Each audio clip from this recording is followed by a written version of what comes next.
Hello everyone, this is Rubel from Tech Review. Today I am going to show you how to reset local group policy and security policies in Windows 11. To reset your local group policy and security policy in Windows 11, right click on the Start menu, click on Terminal Admin, click on Yes.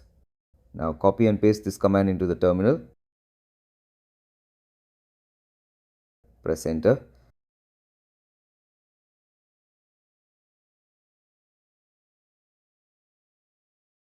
After finishing this command, close the terminal window and click on the Start menu, type CMD. After appearing the commands prompt, right click on it, click on Administrator, click on Yes. After opening the command prompt, copy and paste this command into the command prompt, press Enter. All commands are available under the description. After finishing the command, close the command prompt and restart the computer.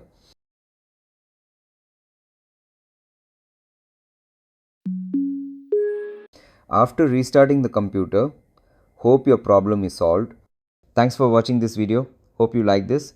Please do subscribe my channel. Also give a like please. Take care.